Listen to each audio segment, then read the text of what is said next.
Indian என்று சொல்வோம், அந்த சொல்லில் பெருமிதம் கொள்வோம்.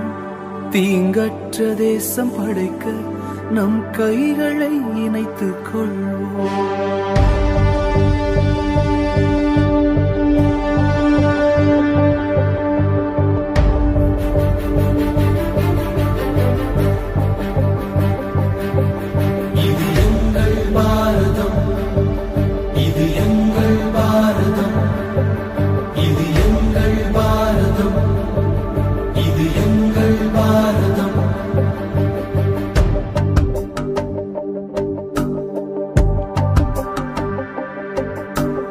இந்தியன் என்று சொல்வோம், அந்த சொல்லில் பெருமிதம் கொள்வோம். தீங்கற்ற தேசம் படைக்க நம் கைகளை இணைத்துக் கொள்வோம். இந்தியன் என்று சொல்வோம், அந்த சொல்லில் பெருமிதம் கொள்வோம். தீங்கற்ற தேசம் படைக்க நம் கைகளை இணைத்துக் கொள்வோம். நம் மொழிகள் வேறாயினும் நாம் ஒரு தாய் மக்களே. நம் நிறங்கள் வேறாயினும் நம்மில் வேற்றுமை இல்லையே. நம் மொழிகள் வேறாயினும் நாம் ஒரு தாய் மக்களே. நம் நிறங்கள் வேறாயினும் நம்மில் வேற்றுமை இல்லையே. எங்கள் பாரதம் இது எங்கள் பாரதம். எங்கள் பாரதம் இது எங்கள் பாரதம். எங்கள் பாரதம் இது எங்கள் பாரதம். இது எங்கள் பாரதம். இது எங்கள் பாரதம். இது எங்கள் பாரதம். இது எங்கள் பாரதம்.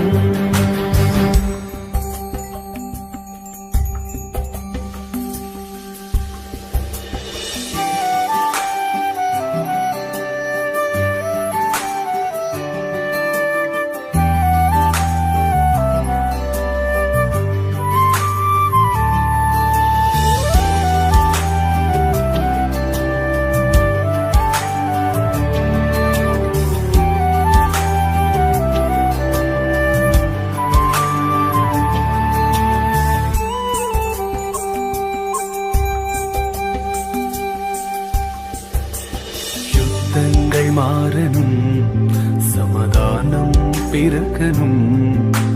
ஜாதி வேற்றுமை இல்லாமல் நாம் ஒன்றாய் வாழணும். யுத்தங்கள் மாறணும், சமாதானம் பிறக்கணும். ஜாதி வேற்றுமை இல்லாமல் நாம் ஒன்றாய் வாழணும். இளைஞர் சமுதாயம் இன்றே எழுந்து நீதியை நாட்டணும். இளைஞர் சமுதாயம் இன்றே எழுந்து நீதியை நாட்டணும். நம் தேசத்தை உயர்த்தணும். எங்கள் பாரதம் இது எங்கள் பாரதம். எங்கள் பாரதம் இது எங்கள் பாரதம். எங்கள் பாரதம் இது எங்கள் பாரதம். இது எங்கள் பாரதம். இது எங்கள் பாரதம். இது எங்கள் பாரதம். இது எங்கள் பாரதம்.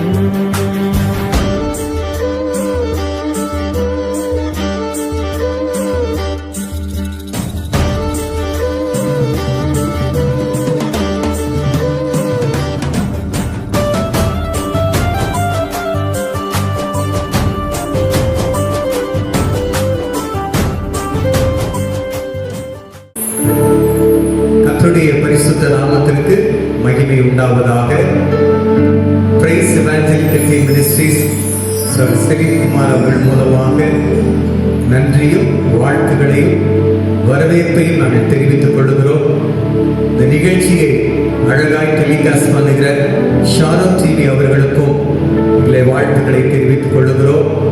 இந்த நாள் ஒரு விசேஷமான நாள். நம்முடைய தேசம் சுதந்திர தினத்தை மகிழ்ச்சியோடு கொண்டாடி கொண்டிருக்கிற நாள். நாமும் இணைந்து கர்த்தருடைய நாமத்தை மகிமைப்படுத்த போகிறோம். தேவனாகிய கர்த்தர் இந்த நிகழ்ச்சியை நமக்கு ஆசீர்வதித்து தரும்படியாக இருக்கிற இடங்களிலே நம் கண்களை மூடி தலைகளை தாழ்த்தி ஆண்டவரை நோக்கி பார்ப்போமா? எங்கள் அன்பும் இரக்கமும் நிறைந்த எங்கள் பரம தகப்பனே, உம்முடைய குமாரனாகிய இயேசு கிறிஸ்துவின் நாமத்தினால் பரிசுத்த ஆவியானின் ஒத்தாசையோடு கூட இந்த நல்ல நேரத்தில் நாங்கள் நோக்கி பார்க்கிறோம். எங்களுடைய இந்திய தேசம் சுதந்திரம் அடைந்த இந்த நாளை நினைவு கூர்ந்து கொண்டிருக்கிற இந்த வேளையில நாங்களும் உம்முடைய நாமம் தரிக்கப்பட்ட பிள்ளைகளாக இணைந்து எங்களுடைய தேசத்தை ஆசீர்வதிக்கவும், எங்க தேசத்திற்காக மன்றாடவும், எங்க தேசத்துக்கு கர்த்தர் இரக்கம் பாராட்ட வேண்டும் என்று சொல்லி இந்த வேளையிலையும் உம்மை பாடி ஆராதித்து ஜெபித்து இந்த வார்த்தைகளை தியானிக்க இருக்கிறோம். இந்த பிரசுரம் ஆண்டவரே ஒவ்வொரு பகுதியிலையும் காணப்படட்டும். இந்த நிகழ்ச்சியை இதன் மூலமாக பார்த்து கொண்டிருக்கிற ஒவ்வொரு மக்களையும் ஆசீர்வதிங்க. பரிசுத்த ஆவியானவர் தொடர்ந்து எங்களை ஆளுகை செய்து நடத்துங்க. உடைய கரத்திலே ஒப்பு கொடுக்கிறோம். இயேசு கிறிஸ்துவின் நல்ல நாமத்தில் ஜெபிக்கிறோம் எங்கள் ஜீவனுள்ள நல்ல பிதாவே, ஆமென். ஹல்லேலூயா. ஆண்டவருடைய நாமம் மகிமைப்படுவதாக. 1947 ஆண்டு ஆகஸ்ட் மாதம் 15ஆம் தேதி இதே நாளிலே நம்முடைய தேசம் சுதந்திரம் அடைந்தது. இந்த சுதந்திரத்தை வாங்கி கொடுப்பதற்காக அநேக சுதந்திரத்திற்காக போராடின, ஜீவனை விட்ட அநேக தியாகிகளை குறித்து நாம் படிக்கிறோம். இந்த நாளிலே நம்முடைய தேசம் சுதந்திரம் அடைந்தது மாத்திரமல்ல, இந்த தேசம் இயேசுவை அறிந்து கொள்ளணும். இந்த தேசத்து ஜனங்கள் பாவம் என்கிற அடிமைத்தனத்திலிருந்து விடுதலை ஆகணும். இந்த தேசத்துல ஒரு பெரிய எழுப்புதல் வரணும். நம்ம எல்லாரும் சேர்ந்து ஒரு பாடலை பாடி கர்த்தரை மகிமைப்படுத்துவோமா? எழுப்புதலே எங்கள் வாஞ்சை, எழுப்புதல் தாரும் தேவா, பரிசுத்த ஆவியின் எழுப்புதல் பரவட்டும் எங்கள் தேசத்தில், பரவட்டும் ஆண்டவரே. எல்லாரும் சேர்ந்து எங்களோடு கூட பாடி கர்த்தரை மகிமைப்படுத்துவீர்கள். நாம் இணைந்து பாடி கர்த்தரை மகிமைப்படுத்துவோம்.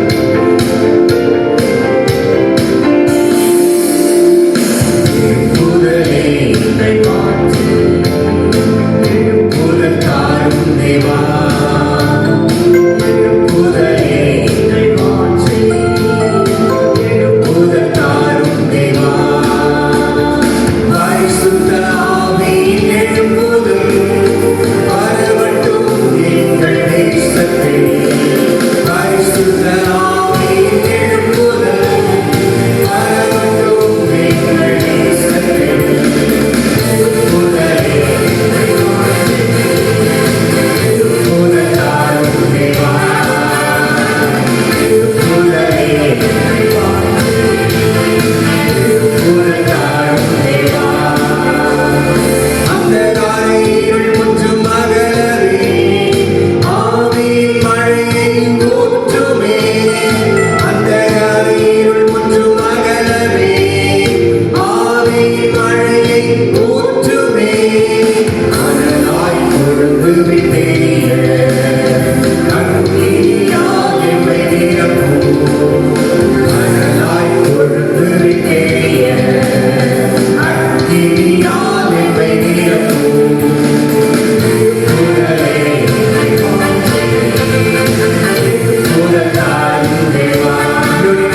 தேசம் நம்முடைய தேசம். இந்த இந்தியாவை கர்த்தர் நேசிக்கிறார். இந்த இந்தியாவுக்காகவும் தன்னுடைய ரத்தத்தை சிலுவையில் சிந்தி இருக்கிறார். இந்த இந்தியாவை ஆண்டவர் நேசித்ததுனாலதான் அவருடைய சீஷராகிய தோமாவை 2000 வருஷத்துக்கு முன்னாடியே தேசத்துக்கு அனுப்பி கொடுத்தார். ஏராளமான ஊழியர்கள், ஏராளமான மிஷனரிமார்கள் இந்த தேசத்தில் எழுப்புதல் வர வேண்டும் என்று ஜீவனை ஈடாக கொடுத்திருக்கிறார்கள். தங்களை இரத்த சாட்சியாக ஒப்பு கொடுத்திருக்கிறார்கள். ஆண்டவர் நிச்சயமா ஒரு எழுப்புதலை கொண்டு வரணும்.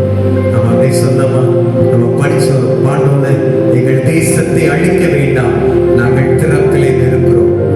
எசேக்கியேல் 22வது அதிகாரம் 30வது வசனத்தில் நாம் வாசிக்கிறோம், நான் தேசத்தை அழிக்காதபடிக்கு திறப்பிலே நிற்கவும் சுவரை மடைக்கத்தக்கதாக ஒரு மனிதனை தேடினேன். ஸ்காட்லாந்து அப்படின்ற தேசத்துல ஜான் நாக்ஸ் என்கிறதான ஒரு தேவ மனிதர், ஒரு ஜெப வீரர், ஸ்காட்லாண்டை எனக்கு தாரும், இல்லை என்றால் என் ஜீவனை எடுத்துக் கொள்ளும் என்று சொல்லி அர்ப்பணிப்போடு ஜெபித்தார். ஒரு எழுப்புதல் என் தேசத்துல வரணும் சொல்லி தேவ சமூகத்தில் போராடினார். அந்த மனிதனுடைய ஜெபம் ஸ்காட்லாந்து தேசத்தை அசைத்தது. ஸ்காட்லாந்து தேசத்தில் ஒரு எழுப்புதல் வந்தது. இந்த நிகழ்ச்சியின் வாயிலாக இந்த விதைக்க பார்த்து கொண்டிருக்கிற எனக்கு அன்பு சகோதர சகோதரிகளை, இந்த நாளிலே நாமும் இந்த சுதந்திர தின நாளிலே என் தேசம் எழுப்புதலை காணட்டும்.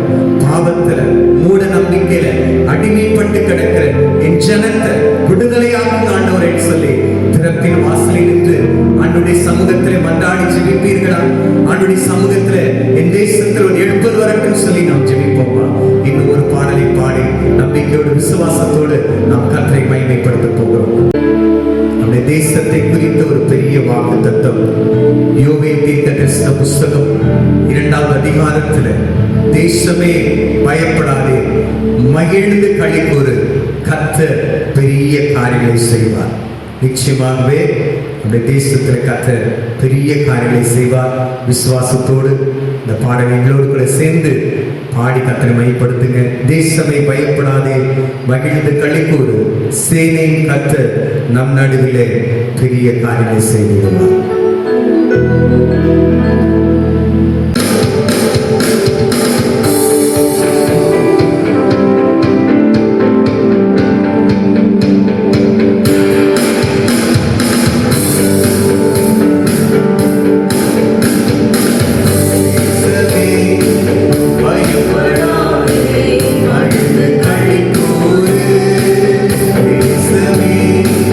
பயப்படாதே, மகிழ்ந்து களிகூரு,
யாவர் மீதும் உன்னத ஆவியை பொழிவார். 1000 ஜனங்கள் தருவார். எழும்பி சேவையும் செய்திடுவார்.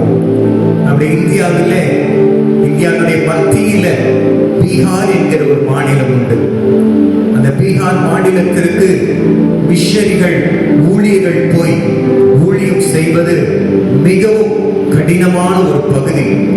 மிஷனரிகளின் கல்லறை என்று அழைக்கப்பட்ட அந்த பீகார் மாநிலத்திலே தரிசனம் பெற்ற, எழுப்புதலை வாஞ்சித்த சகோதரர் அகஸ்டின் ஜெபக்குமார் அவர்கள் அந்த வாழ்க்கையை ஆண்டவருக்கென்று அர்ப்பணித்து அந்த மாநிலத்தில் போய் கர்த்தருடைய ஊழியத்தை செய்தார்கள். இன்றைக்கு அந்த பீகார் மாநிலத்தில் ஒரு பெரிய எழுப்புதல் உண்டாகி இருக்கிறது. நிச்சயமாகவே ஆயிரமான லட்சக்கணக்கான கோடிக்கணக்கான ஆத்துமாக்களை நம்முடைய தேசத்திலே கர்த்தர் தருவார். நாமும் எழும்பி கர்த்தருடைய சித்தத்தை செய்வோம். அப்படியே கொஞ்ச நேரம் நம்ம எல்லாரும் சேர்ந்து அப்படியே கர்த்தரை மகிமைப்படுத்தலாமா? அப்படியே கொஞ்ச நேரம் ஒரு ஜெபத்தோடு ஒரு ஆராதனை, நல்ல கொஞ்ச நேரம் ஆராதிக்க போகிறோம். ஒரு ஆராதனையும் ஜெபமும் கலந்தது போல. ஏன்னா இது ஒரு சுதந்திர தினத்தை கொண்டாடுகிற இந்த நாள், நாம ஜெபிக்க போகிற, ஆராதிக்க போகிற இந்த வேளை எங்க தேசத்தை ரட்சிங்க ஆண்டவரே. காஷ்மீர் முதல் கன்னியாகுமரி வரை 28 மாநிலங்கள், 8 யூனியன் பிரதேசங்கள், 143 கோடி ஜனங்கள், வலது கைக்கும் இடது கைக்கும் வித்தியாசம் தெரியாத கோடி திரள் கொண்ட என் ஜனத்தை ரட்சிங்க ஆண்டவரே, என் ஜனத்தை சந்திங்க ஆண்டவரே என்று சொல்லி அப்படியே எல்லாரும் கொஞ்ச நேரம் இருக்கிற இடங்களில் எங்களோடு கூட சேர்ந்து கர்த்தரை மகிமைப்படுத்துவீங்களா? அப்படியே கொஞ்சம் நீங்க சொல்ற ஸ்தோத்திரம், நீங்க சேர்க்கிற துதி நிச்சயமா இந்த தேசத்துல ஒரு அசைவை உண்டு பண்ணும். நீங்க எந்த இடத்துல இருந்தாலும் பரவாயில்ல, நாம எல்லாரும் இணைந்து இந்த தேசத்திற்காக கொண்டாட போகிறோம்.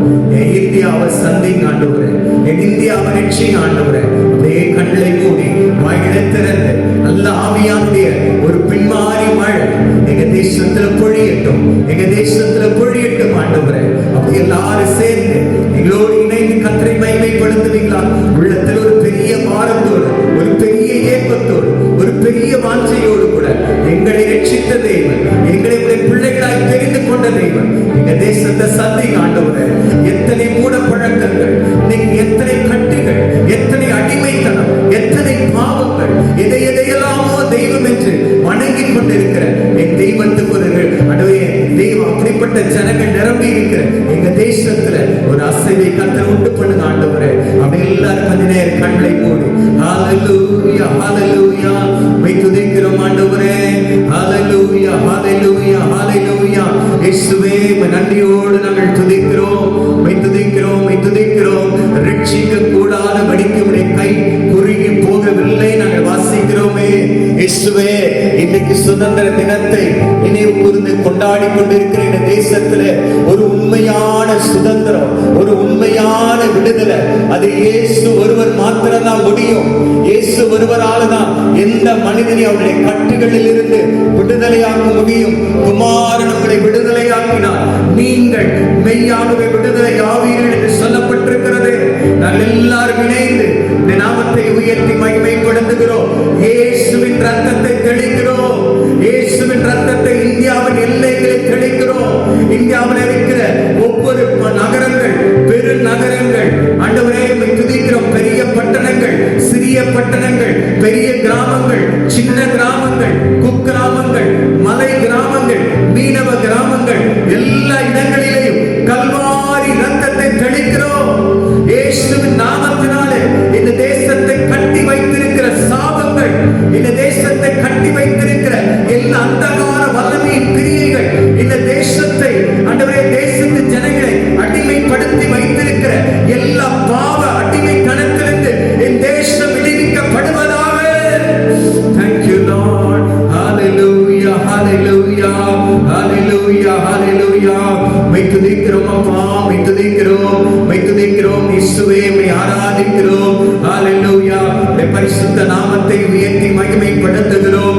ஆவியானவரே, ஆவியானவரே, ஆவியானவரே பலமாய் இறங்குவீராக, பலமாய் இறங்குவீராக. என் ஜனத்தை ரட்சிங்க ஆண்டவரே.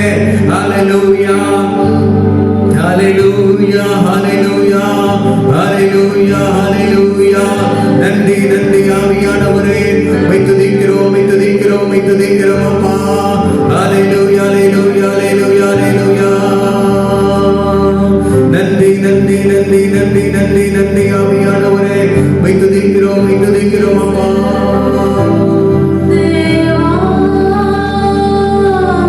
கதறுகிறோம் எங்கள் தேசத்தின் மேல் மனமிரங்கும் தேவா.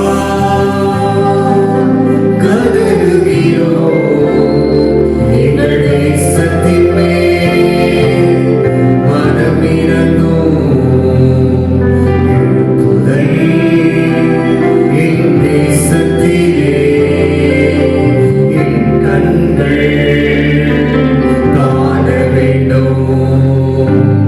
எழுப்புதல் என் இந்தியாவில் என் கண்கள் காண வேண்டும். தேவா கதறுகிறோம் எங்கள் தேசத்தின் மேல் மனமிரங்கும் தேவா. கதறுகிறோம் எங்கள் தேசத்தின் மேல் மனமிரங்கும். கோடி மக்கள் சிலுவையை தேடி ஓடி வந்து சுகம் பெறணும் சொல்லலாமா? கோடி மக்கள் சிலுவையை தேடி ஓடி வந்து சுகம் பெறணும். தேவா கதறுகிறோம் எங்கள் தேசத்தின் மேல் மனமிரங்கும். தேவா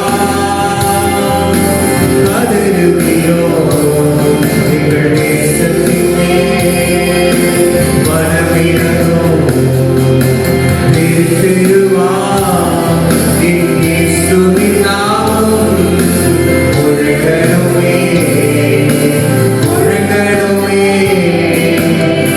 திருவா என் இயேசுவின் நாமம் முழங்கணுமே முழங்கணுமே. தேவா கதறுகிறோம் எங்கள் தேசத்தின் மேல் மனமிரங்கும். தேவா கதறுகிறோம் எங்கள் தேசத்தின் மேல் மனமிரங்கும். ஆமென் ஆண்டவரே, கோடி மக்கள் சிலுவையை தேடி ஓடி வரணும்பா. எங்க தேசத்தில் ஒரு எழுப்புதல் உண்டாகட்டும். விடுதலை தருகிறவர் ஆண்டவரே, அடிமைத்தனத்திலிருந்து விடுதலை ஆக்குகிறவர் எங்கள் ஆண்டவராகிய இயேசு ஒருவர் மாத்திரமே. இயேசுவினுடைய நாமமே அல்லாமல் வேறொரு நாமம் கட்டளையிடப்படவே இல்லையே. ஆமென் ஆண்டவரே, ஹalleluya. Thank you Lord. ஒரு வசனத்தை நாம் வாசித்து இந்த ஆராதனையை நாம முடிக்க போகிறோம். யோவான் எழுதின சுவிசேஷம் 8வது அதிகாரத்துல ஒரு வசனம் ஆண்டவராகிய இயேசு கிறிஸ்து சொல்லுகிற அழகான வார்த்தையை நம்ம வாசிக்கிறோம். யோவான் எழுதின சுவிசேஷம் 8வது அதிகாரம் 32வது வசனம். சத்தியத்தை அறிவீர்கள், சத்தியம் உங்களை விடுதலையாக்கும். சத்தியத்தை அறிவீர்கள், சத்தியம் உங்களை விடுதலையாக்கும். இதை யோவான் 14:6 நானே வழியும் சத்தியமும் ஜீவனுமாய் இருக்கிறேன். இந்த சத்தியத்தை, இந்த இயேசுவை இந்த தேசம் அறிந்து கொள்ளுகிற பொழுது உண்மையான ஒரு விடுதலை, உண்மையான ஒரு சுதந்திரம் நம்முடைய தேசத்தில் உண்டாகும். நம்முடைய கடைசியாக எங்க தேசத்தை விடுதலையாக சுதந்திரிங்க அப்படின்னு சொல்லி நாம் ஜெபித்து முடிக்க போகிறோம். அன்பின் பரலோகத்தின் ஆவை, இந்த நாள் என்னுடைய தேசம் சுதந்திரம் வாங்கின நாள். தேசம் முழுதும் சுதந்திர தினத்தை நினைவு கூர்ந்து கொண்டிருக்கிற இந்த வேளையில நாங்களும் நாமத்தை உயர்த்தி மகிமைப்படுத்துகிறோம். எங்க தேசத்தை விடுதலை ஆகுங்க. எங்க தேசத்துல எழுப்புதல் வரட்டும். தேசத்திலே ஜனங்கள் எல்லாரும் அறிந்து கொள்ளட்டும். தொடர்ந்து பிரசங்களை நடத்தட்டும். எல்லா துதி கன மகிமை உமக்கே எடுக்கிறோம். இயேசு கிறிஸ்துவின் நாமத்தில் ஜெபிக்கிறோம் நல்ல பிதாவே, ஆமென், ஆமென். தேவனுடைய நல்ல நாமம் மகிமைப்படுவதாக. பிரைஸ் இவாஞ்சலிக்கல் டீம் மினிஸ்ட்ரியின் சார்பாக தேவனுடைய வார்த்தைகளை ஷேரன் டிவி வாயிலாக இந்த இந்தியாவின் சுதந்திர தின நன்னாளில் நான் பகிர்ந்து கொள்வதில் பெருமகிழ்ச்சி அடைகிறேன். உங்களையும் என்னையும் தன்னுடைய அநாதி தீர்மானத்தின்படி இந்த உலகத்தில் தனக்கு வேண்டுமென்று தெரிந்து கொண்ட நல்ல தகப்பன் நம்மை வேறு பிரித்து தேவனுடைய பிள்ளைகள் என்கிற நாமம் தரித்து நமக்கு எல்லா நன்மைகளையும் கொடுத்து வருகிற ஒரு நல்ல பிதாவை நாம் ஆராதித்துக் கொண்டிருக்கிறோம். நல்ல பிதாவின் வார்த்தைகளை ஒவ்வொரு நாளும் நாம கற்று தியானிக்கும் போது நம்முடைய வாழ்க்கையை முற்றிலும் ஜெயமுள்ள வாழ்க்கையாக மாற்றுவதற்கு கர்த்தர் போதுமானவராய் இருக்கிறார். வேதவசனம் இப்படியாக சொல்கிறது, வானமும் பூமியும் ஒளிந்து போகும், ஆனால் அவருடைய வார்த்தைகள் ஒரு நாளும் ஒளிந்து போவதில்லை. அவ்வளவு வல்லமை வாய்ந்த ஜீவனுள்ள வார்த்தைகளை நம்முடைய ஆத்துமாவுக்கு ஆத்தும ரட்சகர் மன்னாவாக தந்திருக்கிறார். பிரியமானவனே, உன் ஆத்துமா வாழ்வது போல் நீ எல்லாவற்றிலும் வாழ்ந்து சுகமாயிரு என்கிற ஒரு வாக்கு தத்தத்தை நமக்கு கொடுத்திருக்கிறார். நம்முடைய ஆத்துமாவை தேவனுடைய வார்த்தைகளால் நாம நல்ல முறையில போஷித்து அவர் நடத்துவதற்கு விட்டு கொடுக்கும் போது தேவன் நம் மூலம் பெரிய காரியங்களை பண்ணுவார். குறிப்பாக இந்த நாள்ல நம்முடைய தேசம் சுதந்திர தினத்தை அனுசரித்துக் கொண்டிருக்கும் போது கர்த்தராகிய தேவனின் நாமத்தினால் உங்கள் அனைவருக்கும் சுதந்திர தின வாழ்த்துக்களை நான் சொல்லுகிறேன். நம்ம எல்லாருக்கும் தெரியும், ஒரு விடுதலை என்பது ஒரு பெரிய மகிழ்ச்சி தரக்கூடிய ஒரு காரியம். எங்கேயோ ஒரு இடத்துல அடிமைப்பட்டு, இல்லைன்னு சொன்னா ஏதோ ஒரு ஆளுகைக்கு கட்டுப்பட்டு நம்ம யாராவது விடுவிக்க மாட்டார்களா என்கிற ஒரு நிலையில் நாம் இருக்கும்போது அதிலிருந்து தேவனுடைய உன்னத தீர்மானத்தின்படி அவர் முன் குறித்த அந்த நாளில் விடுதலை பெறும்ப எவ்வளோ ஒரு பெரிய மகிழ்ச்சி.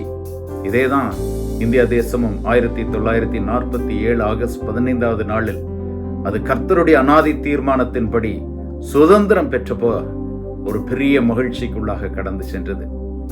இன்றைக்கு அந்த மகிழ்ச்சியை நம்ம மீண்டும் நினைவு கூறும்போது நம்முடைய வாழ்க்கையில, நம்ம தனிப்பட்ட வாழ்க்கையில நம்ம பற்றிருந்த அடிமைத்தனத்திலிருந்து நம்முடைய பரமபிதா தன்னுடைய குமாரனுடைய திரு ரத்தத்தின் மூலமாக நம்ம எப்படி மீட்டெடுத்து நமக்கு ஒரு பெரிய ஆனந்தத்தை, சந்தோஷத்தை, ஒரு நித்திய மகிழ்ச்சியை நமக்குள்ளாக தந்தார் என்கிறதை குறித்து ஒரு சில காரியங்களை ஆவியானவருடைய துணையோடு கூட வேத வசனங்களிலிருந்து இன்றைக்கு கற்றுக்கொள்ள இருக்கிறோம். எல்லாரும் ஒரு நிமிடம் கண்களை மூடி நம்முடைய தகப்பனை நோக்கி பார்ப்போம். எங்களை அதிகமாய் நேசித்து வழிநடத்தி வருகிற நல்ல பிதாவே, இப்படி ஒரு ஆசீர்வாதமான ஒரு நல்ல அப்பா தொலைக்காட்சி நிகழ்ச்சியின் வாயிலாக தேவனுடைய சத்தியத்தை நாங்கள் கேட்க, அதை தியானிக்க, அதை கற்றுக்கொள்ள, அதை எங்கள் வாழ்க்கைக்கு பயனுள்ளதாக தேவன் தருகிறதற்காக நன்றி செலுத்துகிறோம். அன்று லீதியாளின் உள்ளத்தை திறந்த நல்ல கர்த்தர் இன்று எங்கள் அருகில் இருக்கிறீர் ராஜா. நாங்கள் இருக்கிற இடங்களில எங்களோடு கூட நீர் இருந்து எங்கள் இருதயத்தை திறந்து தரும்படியாய் உம்மிடத்துல மன்றாடி ஜெபிக்கிறோம் தகப்பனே. கர்த்தாவே, நீர் எங்கள் செவிகளை திறந்தருளும். நாங்கள் எதிர்க்கவும் மாட்டோம், பின்வாங்கவும் மாட்டோம் ராஜா. எங்கள் இருதயத்தை உம்முடைய கரங்களில் விட்டு தருகிறோம் கர்த்தாவே. இங்கு நாங்கள் தியானிக்க இருக்கிற ஒவ்வொரு வசனங்களும் நல்ல நிலத்தில் விழுந்த விதைகளாக 30, 60, 100 பலன் தரப்போகிறதற்காக உம்மை துதிக்கிறோம். அது உம்முடைய சித்தம் என்பதை நாங்கள் அறிந்திருக்கிறோம் ராஜா. இந்த வார்த்தைகள் எங்களை உருவாக்க வேண்டும் கர்த்தாவே. உம்முடைய தீர்மானத்தின்படி இந்த வார்த்தைகள் எங்களை கட்ட வேண்டும் ராஜா. உம்முடைய நாமத்தின் மகிமைக்காக இந்த வார்த்தைகள் எங்களை மாற்ற வேண்டும் தகப்பனே. கர்த்தாவே, நாங்கள் முன்பு இருந்ததை காட்டிலும் இந்த செய்தியின் முடிவுல தேவன் எங்களை ஆளும்படி நாங்கள் விட்டு கொடுத்து உமக்குள்ளாக ஒருபடி வளர கர்த்தர் கிருபை புரியும்படியாய் செபிக்கிறோம் தகப்பனே.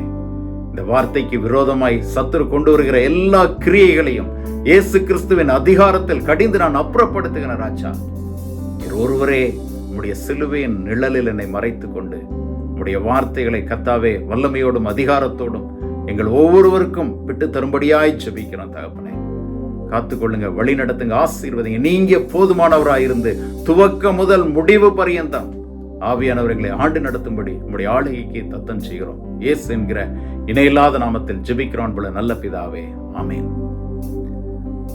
கர்த்தராகிய தேவன் சிருஷ்டி கர்த்தர், அவர் ஒருவர் தான் ஜீவனுள்ள தேவன், யெகோவா தேவன். சிருஷ்டி கர்த்தராய் நம்முடைய உலகத்தில் காண்கிற எல்லாவற்றையும், நம்மையும், நாம் பார்க்கிற எல்லா ஜீவராசிகளையும் அவர் சிருஷ்டித்தார். கிறிஸ்தவ விசுவாசத்தில் இருக்கிற நம் ஒவ்வொருவருக்கும் அதை குறித்த எந்த சந்தேகமுமே கிடையாது. ஏன்னா நமக்கு இருக்கக்கூடிய அந்த விசுவாசம், ஃபெய்த் அப்படின்னா believing the unseen is faith. எந்த விதம் சந்தேகமோ இல்ல ரீசனிங்கோ இல்லாம நாம் நம்பக்கூடிய விசுவாசிக்கக்கூடிய காரியம், நாம் தேவனுடைய கரத்தால் உருவாக்கப்பட்டவர்கள், தேவனால் உருவாக்கப்பட்டவர்கள். சயின்ஸோ இந்த எவல்யூஷன் தியரியோ இல்லைன்னு சொன்னா வேற ரீசனிங்ஸ், அவங்க எல்லாம் அநேக காரியங்களை பேசுவாங்க. அதை குறித்து நமக்கு கவலை இருக்கக்கூடாது. நானும் நீங்களும் விசுவாசிப்பது நாம் தேவனுடைய கிருபையுள்ள திட்டத்தின்படி உருவாக்கப்பட்டவர்கள். தேவன் இந்த மனுக்குலத்தை உருவாக்குனதுல பாத்தீங்க அப்படின்னு சொன்னா ஒரு உன்னத நோக்கத்தோடு கர்த்தர் மனிதர்களை படைத்தார். உன்னத நோக்கத்தோடு தேவன் படைத்தார். அவருடைய நோக்கத்தை நீங்க பாத்தீங்க அப்படின்னு சொன்னா திட்டமும் தெளிவுமாக கர்த்தர் அதை சொல்லி அந்த காரியத்தை அவருடைய விருப்பத்தின்படி உருவாக்கி மனிதர்களை ஆசீர்வதிப்பதை ஆதியாகமம் 1வது அதிகாரத்தில் நாம் பார்க்க முடியும். ஆதியாகமம் 1வது அதிகாரம் 26வது வசனம் இப்படியாக சொல்கிறது: பின்பு தேவன் நமது சாயலாகவும் நமது ரூபத்தின்படியேவும் மனுஷனை உண்டாக்குவோமாக, அவர்கள் சமுத்திரத்தின் மச்சங்களையும் ஆகாயத்து பறவைகளையும் மிருக ஜீவன்களையும் பூமி அனைத்தையும் பூமியின் மேல் ஊறும் சகல பிராணிகளையும் ஆளக்கடவர்கள் என்றார். அந்த வார்த்தையை கவனிங்க, ஆளக்கடவர்கள். அப்ப தேவன் அவருடைய அந்த பிளான் உருவாக்கும் முன்னால ஒரு திட்டம் வைக்கிறார். நான் நம்முடைய சாயலாக நம்முடைய ரூபத்தின்படி மனிதர்களை உருவாக்குவோம், அவர்கள் எல்லாவற்றையும் என்ன பண்ணுவார்கள்? ஆளக்கடுவார்கள். அப்ப நம்முடைய அந்த உருவாக்குதலின் நோக்கம், தேவனுடைய அந்த பிளான்ல, அந்த பர்பஸ் ஆஃப் ஹிஸ் பிளான், நம்ம ஆளுகிறவர்களாக காணப்பட வேண்டும், ஆளுகிறவர்களாக இருக்க வேண்டும். அந்த ஒரு டொமினியன், அந்த அத்தாரிட்டியோட கர்த்தர் நம்ம இந்த உலகத்தில் உருவாக்க திட்டம் கொண்டார். அதற்கு பின்பாக அடுத்த வசனத்துல அவர் ஆணும் பெண்ணுமாக சிருஷ்டித்தார் என்று சொல்லி எழுதப்பட்டிருக்கும். 1:28 ஆதியாகமம் 1வது அதிகாரம் 28வது வசனத்தை வாசித்தோம் என்று சொன்னால், பின்பு தேவன் அவர்களை நோக்கி, நீங்கள் பலுகி பெருகி பூமியை நிரப்பி அதை கீழ்ப்படுத்தி, இந்த வசனத்தை கவனிங்க, அந்த வார்த்தைகளை நம்ம மிகவும் கவனமாக வாசிக்க வேண்டும். அதை கீழ்ப்படுத்தி, யூ சப்டியூ, அதை கீழ்ப்படுத்தி சமுத்திரத்தின் மச்சங்களையும் ஆகாயத்து பறவைகளையும் பூமியின் மேல் நடமாடுகிற சகல ஜீவ ஜந்துக்களையும் ஆண்டு கொள்ளுங்கள். இங்கே அவர் என்ன சொல்கிறார்? ஆண்டு கொள்ளுங்கள் என்று சொல்லி தேவன் அவர்களை ஆசீர்வதித்தார். ஆதாமையும் ஏவாளையும் உருவாக்கின நல்ல கர்த்தர் ஏதேன் தோட்டத்துல மனுஷியாக உருவாக்கி ஆசீர்வதிக்கும் அவர் சொல்கிறார், நீங்க பூமியை கீழ்ப்படுத்தணும், எல்லா ஜீவ ஜந்துக்களையும் என்ன பண்ணணும்? நீங்க ஆண்டு கொள்ளுங்கள் என்று சொல்லி ஆசீர்வதிப்பதை பார்க்க முடியும். அப்ப 1வது வசனத்துல பார்த்தோம் அவருடைய திட்டம் உருவாக்கும் முன்பாக. அடுத்து சிருஷ்டிக்கிறார். சிருஷ்டித்த பின்பு அவர்களுக்கு தெளிவாக இதை ஆசீர்வாத வார்த்தையாக சொல்லி, நீங்கள் ஆண்டு கொள்ள வேண்டும், கீழ்ப்படுத்த வேண்டும். என்ன ஒரு உன்னத தகப்பன் பாத்தீங்களா? நல்ல தகப்பன். உங்களையும் என்னையும் அவர் உருவாக்குவதில் ஒரு நோக்கம் உண்டு. நம்முடைய வாழ்க்கையில எதுவுமே ஆக்சிடென்ட் கிடையாது. God has a plan and purpose. நம்ம உருவாக்கும்ப நம்ம எதற்கும் அடிமைப்படாமல், எந்த ஒரு காரியத்துக்கும் நம்ம அடிமைப்பட்டு ஒரு தோல்வியின் முகத்தோடு இந்த உலகத்துல வாழ்வது தேவனுக்கு விருப்பம் அல்ல. அவர் என்ன பண்ணுகிறார் அப்படின்னு சொன்னா, ஒரு அதிகாரத்தோடு தன்னுடைய பிள்ளைகளை படைக்கிறார். நீங்கள் ஆளக்கடவீர்களாக, இங்கே சிருஷ்டிக்கப்பட்ட எல்லாவற்றையும் நீங்கள் கீழ்ப்படுத்த வேண்டும், பலுகி பெருக வேண்டும். இதுதான் தேவனுடைய சித்தமாக இருந்தது. அவ்வளவு ஒரு உன்னத நோக்கத்தோடு கூட மனுஷனை படைத்த நல்ல தகப்பன் எல்லாவற்றிலும் அந்த மனிதர்கள் தன்னை சார்ந்திருக்க வேண்டும் என்று சொல்லி விரும்பினார். மனிதர்கள் மத்தியில வாசம் பண்ண வேண்டும் என்று சொல்லி விரும்பினார். மனிதர்களோடு கூட உலாவ வேண்டும் என்று சொல்லி விரும்பினார். மனிதர்கள் கூட அவர் எப்பொழுதும் ஒரு கம்யூனியன், அவர்களோடு கூட இருக்க வேண்டும், அவர்களோடு கூட வாசம் செய்ய வேண்டும், அவர்களோடு கூட உலாவ வேண்டும், அவர்களோடு கூட காரியங்களை பேச வேண்டும் என்று சொல்லி விரும்பின தகப்பன் இந்த மனிதர்கள் தன்னை சார்ந்து இருக்க வேண்டும் என்பதற்காக, தன்னை பற்றி கொண்டு இருக்க வேண்டும் என்பதற்காக 2வது அதிகாரத்துல ஒரு காரியத்தை சொல்கிறார். இதெல்லாம் நமக்கு தெரிந்த வசனங்கள் தான்.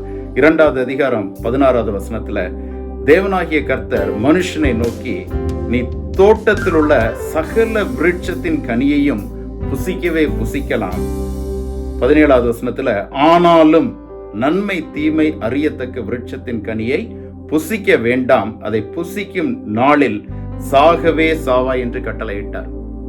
தேவனுடைய விருப்பம் என்ன தெரியுமா? நான் என் பிள்ளைகளை உருவாக்கி இருக்கேன், என்னுடைய ரூபத்தின்படி உருவாக்கி இருக்கேன், எல்லா காரியத்திலும் அவர்கள் என்னை சார்ந்து வாழ வேண்டும். அப்ப அவர்களுக்கு வாழ்க்கை ஆசீர்வாதமா இருக்குன்றதை தேவன் அறிந்திருந்தார்.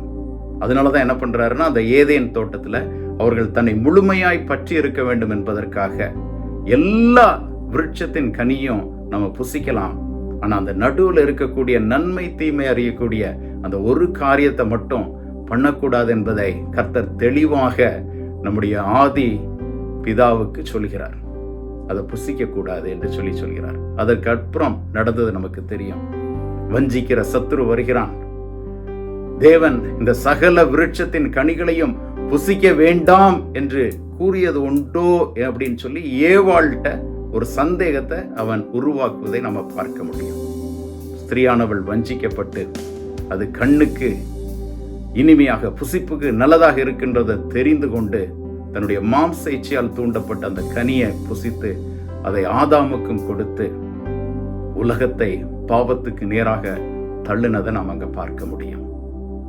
அப்பமும் நம்முடைய தகப்பன் தேடி வருகிறார்.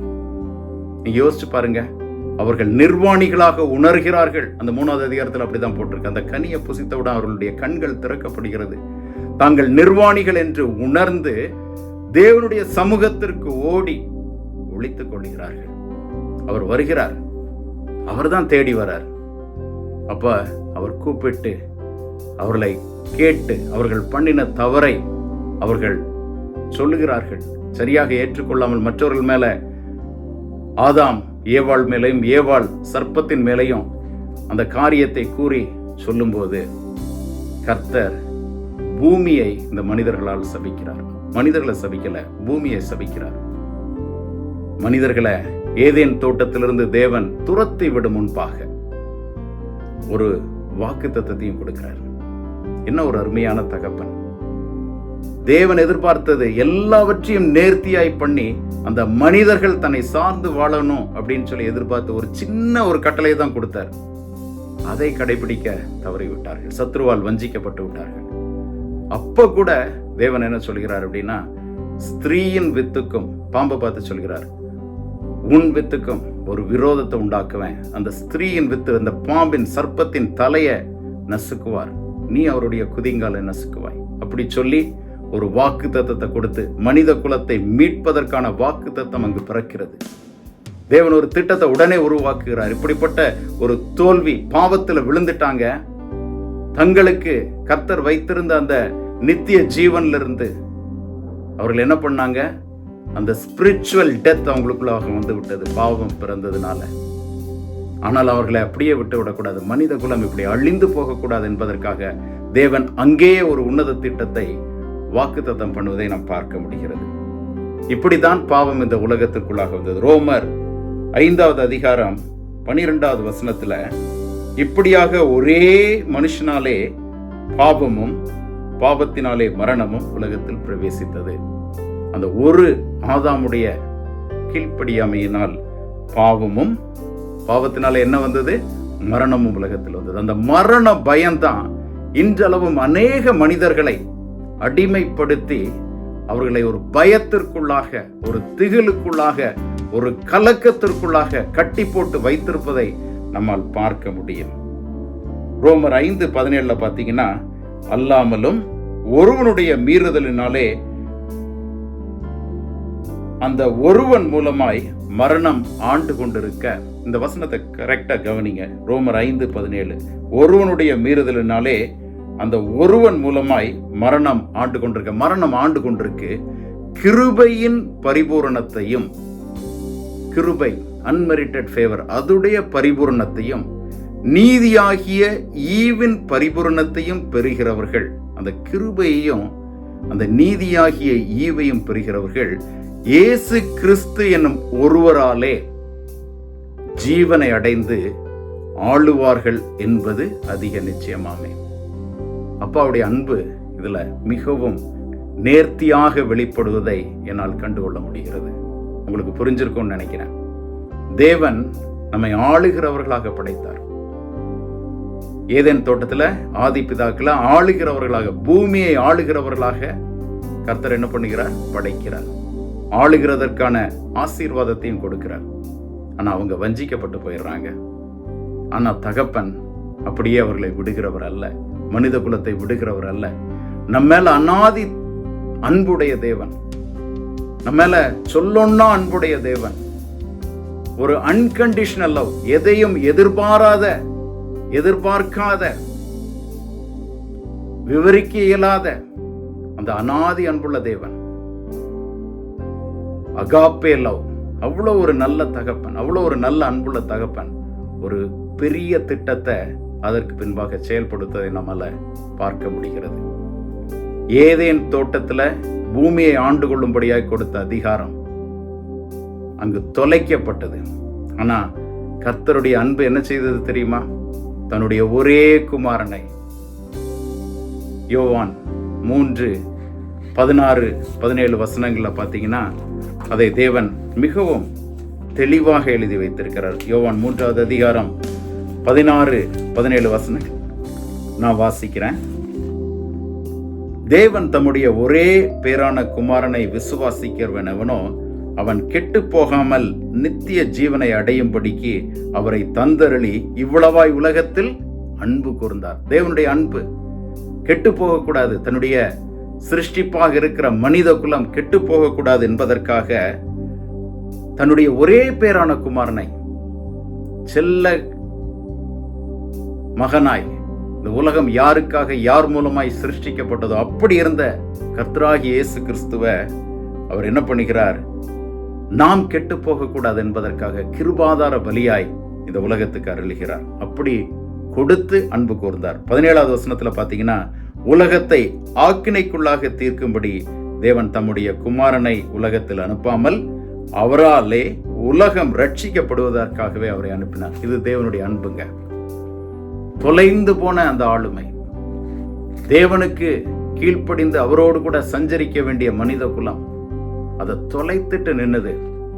ஆனா கர்த்தர் என்ன பண்ணார்? ஒரு பெரிய திட்டத்தை வைத்து வாக்கு தத்துவத்தை கொடுத்து தன்னுடைய குமாரனையே,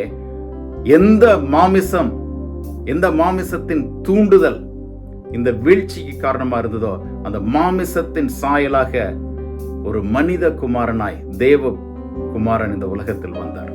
உங்களை போல என்னை போல பாவம் இல்லாதவராக வாழ்ந்தார். பாவம் இல்லாதவராக உங்களை போல என்னை போல வந்து பரம தகப்பனாகிய இயேசு கிறிஸ்து பாவம் இல்லாதவராக இந்த உலகத்தில் வாழ்ந்து நம் ஒவ்வொருடைய பாவங்களுக்காகவும் சிலுவையில் மரணத்தை ஏற்றுக்கொண்டார்.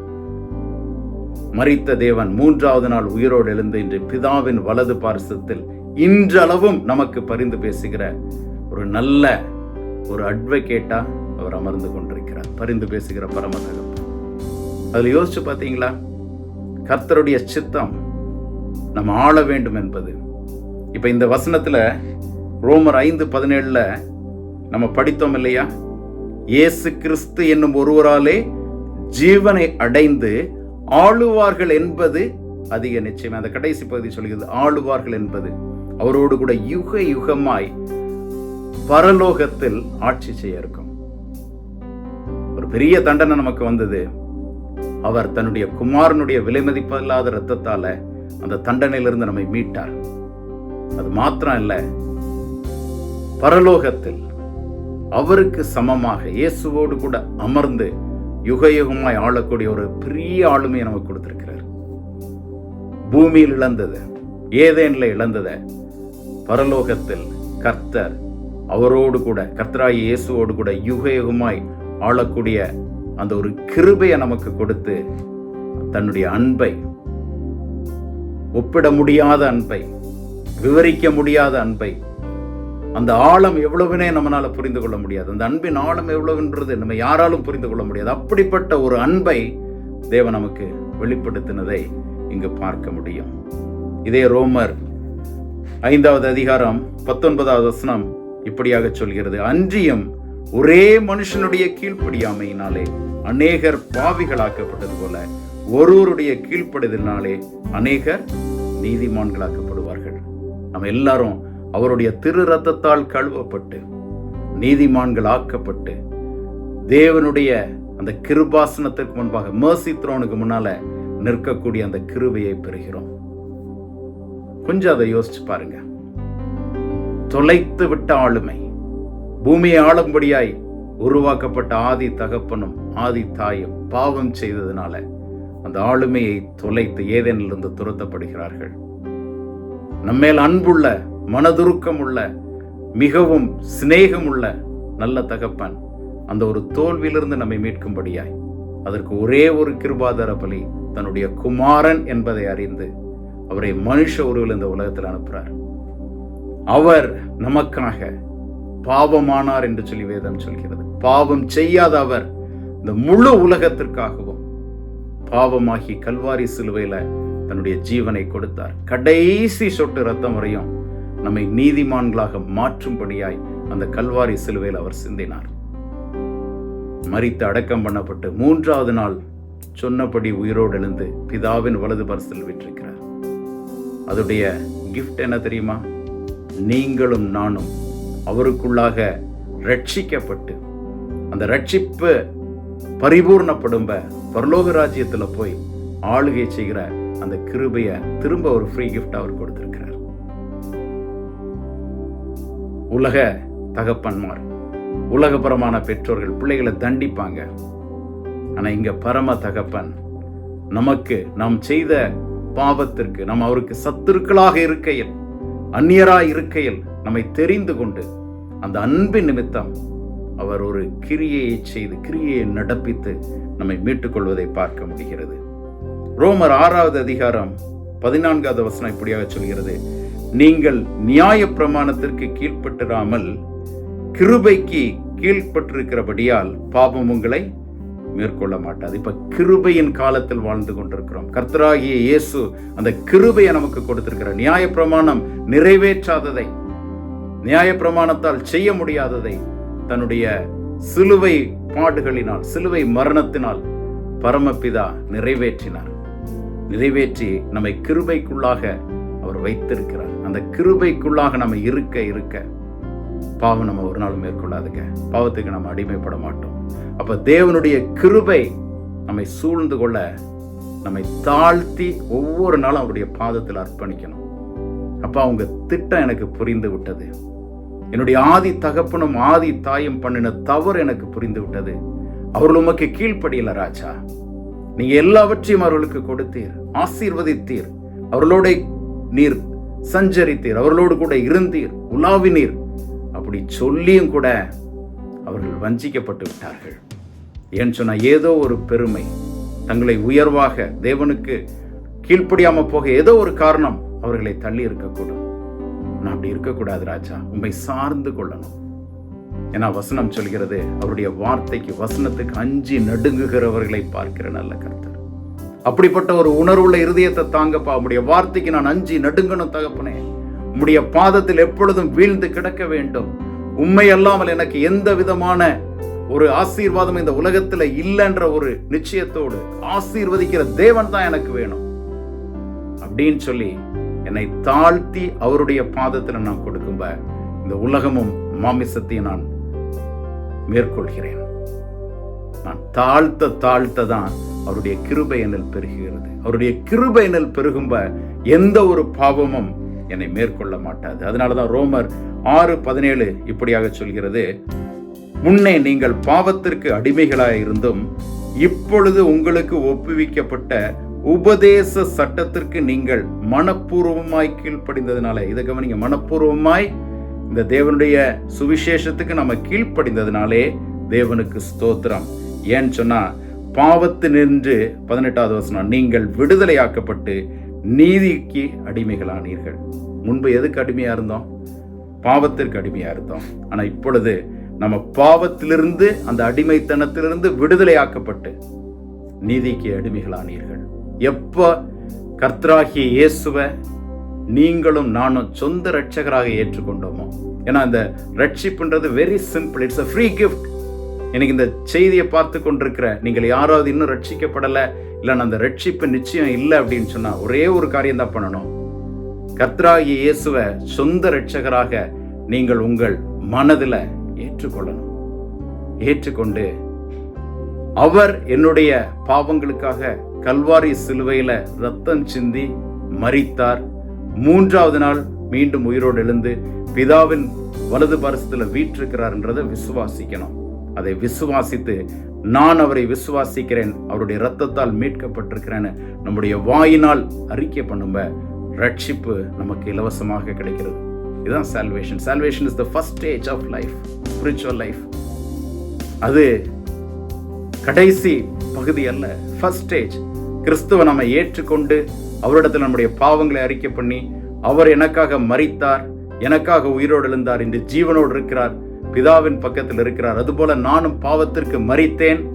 ஆனா இப்ப அந்த பாவ சரீரம் கிறிஸ்துவோடு கூட சிலுவையில் அறையப்பட்டு இன்று அவரோடு கூட உயிர் தெழுந்து நான் ஜீவனோடு இருக்கிறேன்ற அந்த நிச்சயம் இருக்கும்ப ரட்சிப்பின் அனுபவம் எனக்குள்ளாக பூரணப்படுகிறது. இந்த ரட்சிப்பை பரிபூர்ணமா நான் முடிவு பெற வைக்கணும் அப்படின்னு சொன்னா, கிறிஸ்து வரும்போது நான் அவருக்கு முன்பாக கரை திரை பிழை இல்லாதவனா நான் நிறுத்தப்படணும்னு சொன்னா, ஒவ்வொரு நாளும் இந்த மனம் திரும்புகிற அனுபவம் எனக்கு அவசியம். ஞான ஸ்நானத்தின் அனுபவம் எனக்கு அவசியம்.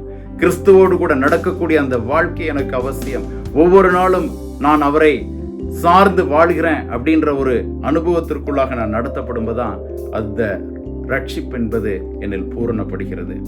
ஏன்னா ரோமர் 6:22 இப்படி சொல்கிறது, இப்பொழுது நீங்கள் பாவத்தினின்று விடுதலையாக்கப்பட்டு தேவனுக்கு அடிமைகளானதால். கவனிங்க, முன்னால நம்ம எதுக்கு அடிமையா இருந்தோம்? பாவத்திற்கு அடிமையா இருந்தோம்.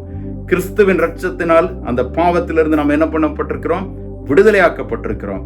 அப்ப பாவத்திலிருந்து விடுதலையான உடனேயே நம்ம சுயமா நிற்காம தேவனுக்கு அடிமைகளாயிரணும். அப்படி தேவனுக்கு அடிமைகளானதால் பரிசுத்தமாக்குதல் உங்களுக்கு கிடைக்கும் பலன். அப்ப தேவனுக்கு நான் அடிமையா இருக்கும்ப எனக்குள்ளாக அசுத்தம் இருக்காது, பாவம் இருக்காது. நான் பாவத்தோடு கூட தேவனுக்கு அடிமையா இருக்கிறேன்னு சொல்ல முடியாது. அப்ப எனக்கு கிடைக்க கூடிய பலன் என்னன்னா பரிசுத்தமாக்குதல். பரிசுத்தமாக்குதல், பீயிங் ஹோலி, ஹோலினஸ். அந்த பரிசுத்தமாக்குதல் உங்களுக்கு கிடைக்கும் பலன். முடிவோ நித்திய ஜீவன். என் ரிசல்ட் என்ன? நித்திய ஜீவன், எவர்லாஸ்டிங் லைஃப். அதைத்தான் நம்முடைய வாழ்க்கையில நம்ம வாஞ்சித்து நாடுகிறவர்களாக காணப்பட வேண்டும். ஏன்னு சொன்னா, இப்ப நம்ம அந்த பாவத்தின் வாழ்க்கையிலிருந்து நம்ம விடுதலையாக்கப்படணும் அப்படின்னு சொன்னா, அதற்கு இயேசு கிறிஸ்துவானவருடைய அந்த சிலுவை மரணம், அதுதான். அவரை இல்லாம நித்திய ராஜ்யத்திற்கு வழி கிடையாது. மற்ற மதத்தவர்கள் நினைக்கிறது போலயோ, மற்ற அந்த விசுவாசத்தில் இருக்கிறவர்கள் நற்கிரியைகளை செய்து பரலோக ராஜ்யத்துக்கு போலாம், அப்படி கிடையாது. அவர் ஒருவரே வழி. நானே வழியும் சத்தியமும் ஜீவனுமா இருக்கிறேன், என்னாலே அன்றி ஒருவரும் பிதாவிடத்துல வர முடியாது. அதுதான் தேவன் சொன்ன காரியம். ஏன்னா யோவான் 8வது அதிகாரம் 36வது வசனம் இப்படியா சொல்கிறது, ஆகையால் குமாரன் உங்களை விடுதலையாக்கினால் மெய்யாகவே விடுதலை ஆவீர்கள். மெய்யான விடுதலை, மெய்யான டெலிவரன்ஸ், மெய்யான ஒரு லிபர்ட்டி, ஒரு ஃப்ரீடம் எனக்கு வரணும்னா யார் என்னை விடுதலை ஆக்கணும்னா குமாரன் என்னை விடுதலை ஆக்கணும். நீ யோசிச்சு பாருங்க, திரியேக தேவனுடைய திட்டம் ஒண்ணுன்னா இங்கு வெளிப்படுவதை பார்க்க முடிகிறது. கர்த்தராகிய யெகோவா தேவன் என்ன பண்றார்? நம்ம மேல அன்பு வைக்கிறார். பிதாவாகிய தேவன் நம்ம மேல அன்பு வைக்கிறார். நம்ம மீட்கப்படணும்னு விரும்புகிறார். அப்ப கிருபாதார பலியாய் குமாரன் அனுப்புகிறார். அவருடைய குமாரனால தான் அந்த மெய்யான விடுதலை என்ன பண்ணுகிறது? நம்மை வந்து சேர்கிறது. அப்ப அந்த சால்வேஷன் வந்தாச்சு. ஆனா இது என்னுடைய உலக வாழ்க்கையில நான் இன்னும் வாழ்ந்து கொண்டிருக்கிறேன். வீழ்ந்து போன உலகத்தில் மாமிசத்துல இன்னும் நான் இருக்கிறேன். என்னுடைய அந்த சால்வேஷன் ஆகிய ரட்சிப்பு பூரணப்படணும். அப்போ ஒவ்வொரு நாளும் அவரோடு கூட நடக்க வேண்டிய அந்த அனுபவத்துல என்னை பரிசுத்தமா காத்துக்கொள்ளணும்னா ஏதோ ஒரு காரியம் எனக்கு அவசியம். அதை இயேசு அறிந்திருந்தார். அதனாலதான் அவர் என்ன பண்ணாருன்னா, அவர் பரத்திற்கு போகும் முன்பாகவே தன்னுடைய வாழ்க்கையில சீஷர்களோடு கூட பேசும்போது அவர் சொல்கிறார், யோவான் 16வது அதிகாரம் 7வது வசனத்துல, அதிலிருந்து நான் படிக்கிறேன். நான் போகிறது உங்களுக்கு பிரயோஜனமாய் இருக்கும். நான் போகாதிருந்தால் தேற்றவாளன் உங்களிடத்தில் வரார். நான் போவேனாகில் அவரை உங்களிடத்திற்கு அனுப்புவேன். இது யாருன்னா பரிசுத்த ஆவியானவரை குறித்து இயேசு கிறிஸ்துவானவர் சம்பாஷிக்கிறார். நான் போகும்ப I am sending another comforter. என்னை போல உங்களோடு கூட இறுதி வரையிலும் இருக்கக்கூடிய ஒரு தேற்றவாளன் நான் அனுப்ப போகிறேன். 8வது வசனத்துல அவர் வந்து எதெல்லாம் பண்ணுகிறார் பாருங்க. பாவத்தை குறித்தும் நீதியை குறித்தும் நியாய தீர்ப்பை குறித்தும் உலகத்தை என்ன பண்ணுவாராம்? கண்டித்து உணர்த்துவார். அவர்கள் என்னை விசுவாசியாதபடியினாலே பாவத்தை குறித்தும், நீங்கள் இனி என்னை காணாதபடிக்கு நான் என் பிதாவினிடத்திற்கு போகிறபடியினாலே நீதியை குறித்தும், இந்த உலகத்தின் அதிபதி நியாயம் தீர்க்கப்பட்டதினாலே நியாய தீர்ப்பை குறித்தும் கண்டித்து உணர்த்துவார். கண்டித்து உணர்த்தக்கூடிய ஒரு சத்திய ஆவியாகிய தேற்றவாளனை நம்ம மேல வைத்திருக்கிற அன்பினால் நம்ம அந்த ரட்சிப்பை பூரணப்படுத்தணும்னா ஆவியானவருடைய துணை இல்லாமல் அது முடியாதுன்றத பிதா அறிந்திருந்ததனால் கர்த்தராகிய இயேசுவின் மூலமாய் அந்த பரிசுத்த ஆவியானவரை கொடுக்கிறார்.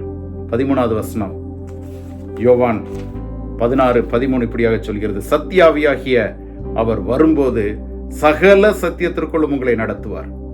அவர் தம்முடைய சுயமாய் பேசாமல் தாம் கேள்விப்பட்டவைகள் யாவையும் சொல்லி வரப்போகிற காரியங்களை உங்களுக்கு அறிவிப்பார்.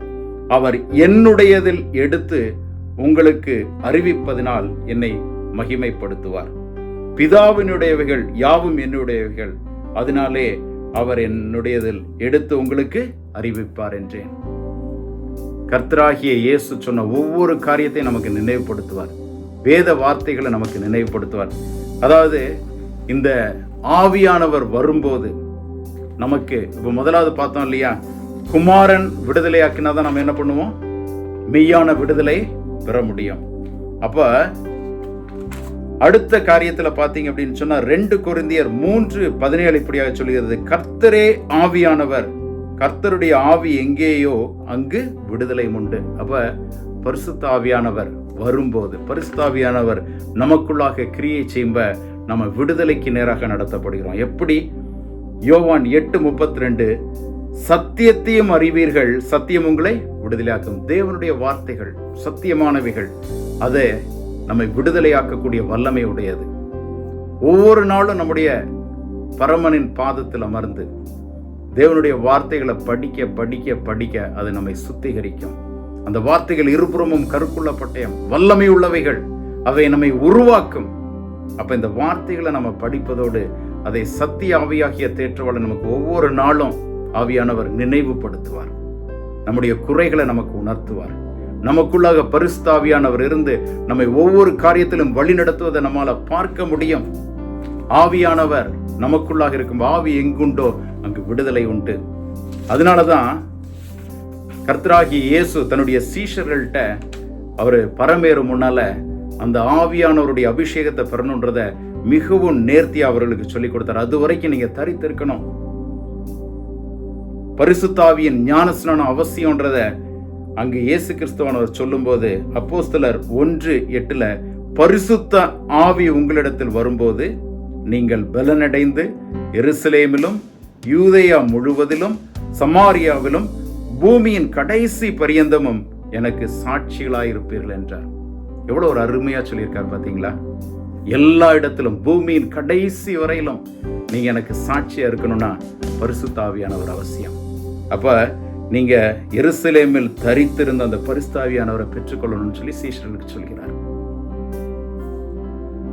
அவ்வளவு ஒரு நல்ல திட்டத்தை தகப்பன் நமக்கு கொடுத்திருக்கிறார். இன்னைக்கும் நாம் அவருடைய சீஷர்களாக இருப்பதனால் அதே கிருபைகளை நம்ம பெற்றிருக்கிறோம்.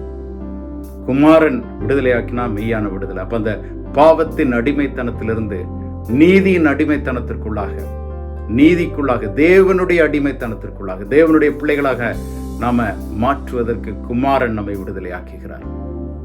அது மாத்திரம் அல்ல, நம்முடைய பரிசுத்த ஆவியானவர் எங்குண்டோ அங்கு விடுதலை உண்டு. ஆவியானவர் எங்கிருந்தாலும் அங்கு நமக்கு விடுதலை உண்டு. கர்த்தரே ஆவியானவர், கர்த்தருடைய ஆவி எங்கேயோ அங்கு விடுதலை உண்டு. இது 2 கொரிந்தியர் 3:17. யோவான் 8:32 சத்தியத்தையும் அறிவீர்கள், சத்தியம் உங்களை விடுதலையாக்கும். அப்ப இது நம்ம தெளிவா புரிந்து கொள்ளணும். கர்த்தர் நம்ம அன்பு கூர்ந்தார், தன்னுடைய குமாரனை அனுப்பினார். குமாரன் தன்னுடைய ஜீவனை கொடுத்தார். எதுக்காகனா நம்முடைய அடிமைத்தனத்திலிருந்து நம்மை மீட்க வேண்டும், நம்மை விடுதலையாக்க வேண்டும். நம்ம அடிமைப்பட்டிருப்பது தேவனுடைய சித்தம் அல்ல, அதிலிருந்து விடுதலையாக்கப்பட வேண்டும் என்பதற்காக கல்வாரியில ரத்தம் சிந்தி மரித்து மீண்டும் உயிரோடு இருந்தார். அப்படிப்பட்ட வாழ்க்கையை மீட்டு எடுத்து கொடுத்த வாழ்க்கையை நம்ம விசுவாசிக்கும், அவர் மரித்து எனக்காக ஜீவனோடு இருந்தார், நான் விசுவாசிக்கும் ரட்சிப்பை இலவசமா ஃப்ரீ கிஃப்டா நான் பெற்றுக்கொள்றேன். ஆனா பிள்ளைகள் வாழ வேண்டிய வாழ்க்கை இன்னும் நிறைய வருடங்கள் இருக்கிறது. அவர்கள் அங்கேயும் தங்களுடைய ரட்சிப்பை தொலைத்திடக்கூடாது அப்படின்றதுக்காக ஒரு தேற்ற வாழ்க்கையும் தந்திருக்கிறார். என்ன ஒரு நல்ல தகப்பன் பாத்தீங்களா? பிதா, குமாரன், பரிசுத்த ஆவியானவர், இவங்க மூவரும் அந்த ஒரே திரியேக தேவன் 3 ஃபார்ம்ல இருந்து நம்மை தன்னுடைய திட்டத்திற்காக எந்த ஆளுகிற அந்த ஆளுமைய ஏதேன் தோட்டத்துல ஆதாமும் ஏவாளும் தொலைத்தாங்களோ அதே ஆளுமைய மீண்டும் தருவதற்காக பிதாவோடு கர்த்தராகிய இயேசுவோடு பரலோக ராஜ்யத்தில் இருந்து யுக யுகமாய் ஆளக்கூடிய விதத்தில் அந்த ஆளுமையை திருப்ப தரும்படியாய் ஒரு உன்னத திட்டத்தை இங்கு நிறைவேற்றுவதை பார்க்க முடியும். இதுல மேலோங்கி இருப்பது தேவனுடைய அன்பு.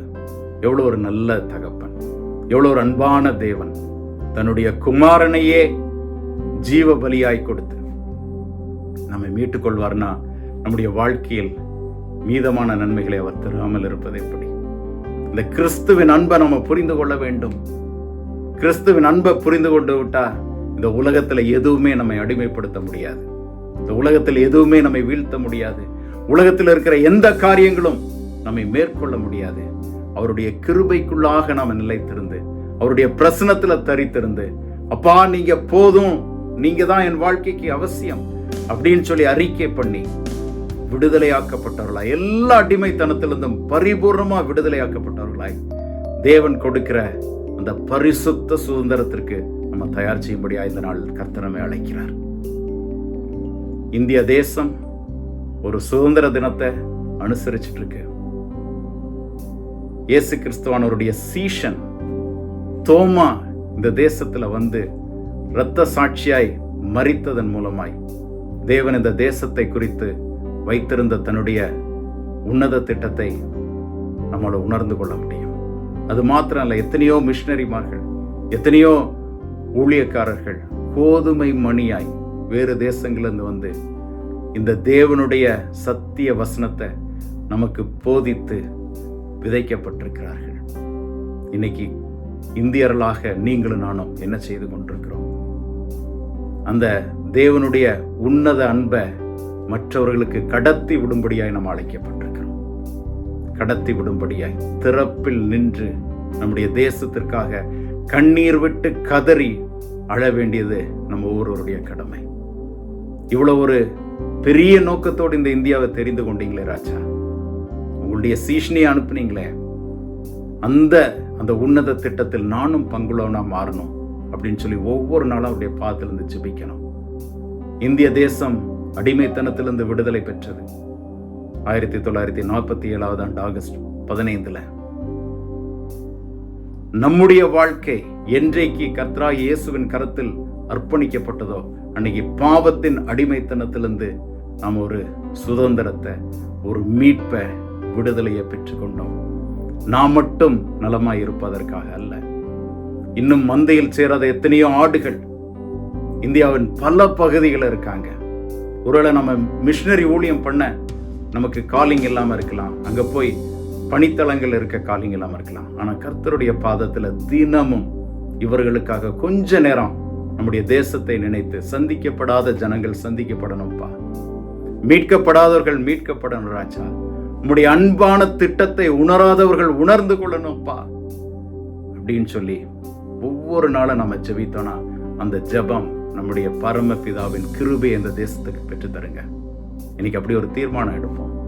நம்முடைய தேசத்துக்காக, இன்னும் சந்திக்கப்படாத ஜனங்களுக்காக, நம்ம தேசத்தை ஆளுகிறவர்களுக்காக, நம்ம தேசத்தின் நலன்களுக்காக, நம்முடைய தேசத்தை ஆளுகிறவர்கள் நல்ல தீர்மானங்கள் எடுக்கணுன்றதுக்காக, சுவிசேஷம் எந்த ஒரு சூழ்நிலையிலும் இந்தியாவில் எல்லா பகுதிகளுக்கும் ஒரு திறந்த வாசலாய் போய் சேர வேண்டும் என்பதற்காக, அதற்கு தடை வரக்கூடாது என்பதற்காக, இந்தியாவில் ஒரு எழுப்புதல் உருவாக வேண்டும் என்பதற்காக, இந்தியா கிறிஸ்துவின் 2வது வருகையில் கோடானு கோடி ஜனங்களோடு இயேசு கிறிஸ்துவை சந்திக்க வேண்டும் என்பதற்காக உண்மையாக ஜெபிக்கும்படியாய் கர்த்தர் நம்மை அழைக்கிறார்.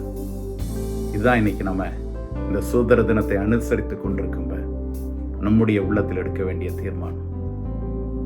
உண்மையா கர்த்தரிடத்துல கேட்கும்ப, அவருடைய சித்தத்தின்படி நாம முழுவதும் நம்மை அர்ப்பணித்து கேட்கும்ப, தேவன் காரியங்களை நமக்கு கிருபையாய் செய்து தர போதுமானவராக இருக்கிறார். எல்லாரும் ஒரு நிமிடம் உண்மையான ஒரு அர்ப்பணிப்போடு கூட தேவனை நோக்கி பார்ப்போம். இருக்கிற இடங்கள்ல கண்களை மூடி எங்களை நேசித்து வழிநடத்தி வருகிற நல்ல தகப்பனே, இப்படிப்பட்ட ஒரு ஆசீர்வாதமான ஒரு நல்ல கர்த்தாவே, தேவனுடைய வார்த்தையை இந்த நாளில் தியானிக்கும்படியாக நீங்கள் எங்கள் மேல பாராட்டின அந்த அன்பின் மகத்துவத்தை நாங்கள் உணர்ந்து கொள்ளும்படியாய், எங்கள் ஆதி பிதாக்கள் தொலைத்து விட்ட அந்த ஆளுமையின் அதிகாரத்தை தேவனுடைய குமாரனுடைய ஜீவனை கொண்டும் பரிசுத்த ஆவியானவருடைய பொழிந்தறுதலை கொண்டும் எங்கள் வாழ்க்கையில திரும்ப எங்களுக்கு கொடுக்க சித்தமுடையவராய் இருக்கிறீன்றத நாங்கள் அறிந்து உம்மை துதிக்கிறோம் தகப்பனே. எங்கள் வாழ்க்கை உம்முடைய கரத்தில் இருக்கிறாச்சா. நாங்கள் ரட்சிப்பின் அந்த அனுபவத்தை அனுதினமும் கர்த்தாவே அனுபவித்துக் கொண்டிருக்கிறோம். உம்முடைய வருகை மட்டும் இல்லைன்னா எங்கள் மரணம் சம்பவிக்கிற அந்த கடைசி மணித்துளி அளவும் உமக்கு உண்மையுள்ளவர்களாய் நாங்கள் வாழ எங்களுக்கு கிருபை புரியுங்கப்பா. உம்முடைய விசுவாசத்தை விட்டு வலுவாதபடி எங்களை காத்துக்கொள்ளுங்க ராஜா. ஒவ்வொரு நாளும் பரிசுத்த ஆவியானவருடைய துணையோடு சத்திய வசனத்தை எங்களுக்கு கர்த்தர் நீர் கற்றுத்தரும்படியாய், நினைவுபடுத்தும்படியாய், அதன் மூலம் எங்களை பரிசுத்தப்படுத்தும்படியாய் ஜெபிக்கிறோம். அந்த இறுதி பலனாகிய நித்திய ஜீவனை தேவன் எங்களுக்கு கிருபையாய் கொடுக்கிறதற்காக உம்மை துதிக்கிறோம் ராஜா. இந்த வேளையிலும் கர்த்தாவே, எங்கள் இந்திய தேசத்திற்காக உம்மை நோக்கி பார்க்கிறோம், உம்மை மகிமைப்படுத்துகிறோம். கர்த்தர் இந்த தேசத்தை உமக்கு சொந்தமாக தெரிந்து கொண்டதற்காக உம்மை துதிக்கிறோம், ஸ்தோத்தரிக்கிறோம் ராஜா. கர்த்தராகிய இயேசுவின் சீஷனாகிய தோமாவை இந்த தேசத்துல கர்த்தர் நீர் அனுப்புனதன் மூலமாய் இந்த தேசத்தை குறித்து தேவன் வைத்திருக்கிற உன்னத நோக்கம் எங்களுக்கு விளங்குகிறது தகப்பனே. அதோடு எத்தனையோ மிஷனரிகள் இந்த தேசத்துல கோதுமை மணியாய் விதைக்கப்பட்டதை நினைவு கூறுகிறோம் ராஜா. அவர்கள் மூலமாய் தேவன் நம்முடைய ரட்சிப்பின் திட்டத்தை இந்தியாவில் பூரணப்படுத்தினீங்களே, அதற்காக உமக்கு நன்றி செலுத்துகிறோம். இந்தியாவை ஆளுகிற தலைவர்களுக்காக, ஒவ்வொரு உயர் பொறுப்பில் பதவியில் இருக்கிறவர்களுக்காக நோக்கி பார்க்கிறோம். உம்முடைய ஞானத்தால் அவர்களை நிரப்பி தேவனுடைய சித்தம் இந்தியாவில் பரிபூர்ணப்பட தேவன் அவர்களை கர்த்தாவே உம்முடைய திட்டத்தின்படி காத்தருளும்படியாய் ஜெபிக்கிறோம் தகப்பனே. அவர்களும் உம்முடைய அன்பை கண்டுகொள்ள, உம்முடைய ரட்சிப்பிற்குள்ளாக கடந்து வர தேவன் கிருபை அளிக்கும்படியாய் ஜெபிக்கிறோம். இன்னும்மை அறியாதவர்கள் அவர்கள் இருக்கக்கூடிய பகுதிகளில் சுவிசேஷம் கூறி அறிவிக்கப்படும் போது இருதயத்தை கடினப்படுத்தாமல் தேவனுடைய சத்தியத்திற்கு தங்களை விட்டு கொடுத்து தேவனுடைய அந்த இலவசமான ரட்சிப்பை பெற்றுக்கொள்ளும்படியாய் ஜெபிக்கிறோம்.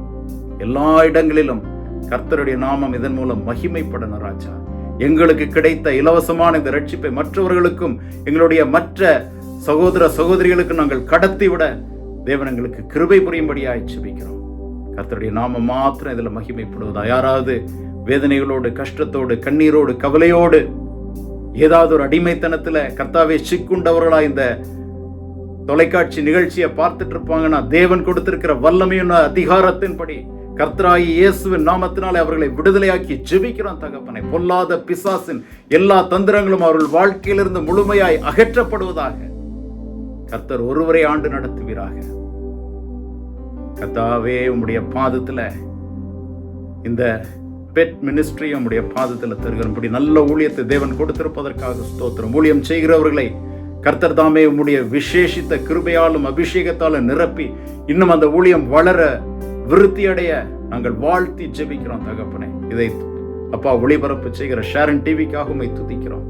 தேவன் ஒருவரே எல்லா விதத்திலும் என்னென்ன காரியத்தால் இந்த ஊழியமும் இந்த தொலைக்காட்சி நிறுவப்பட்டதோ அதன் பரிபூர்ண நன்மைகள் அவர்களுக்கு கிடைக்க தேவனே உம்முடைய பாதத்தில் அவர்களை வாழ்த்தி ஆசீர்வதிக்கிறோம்.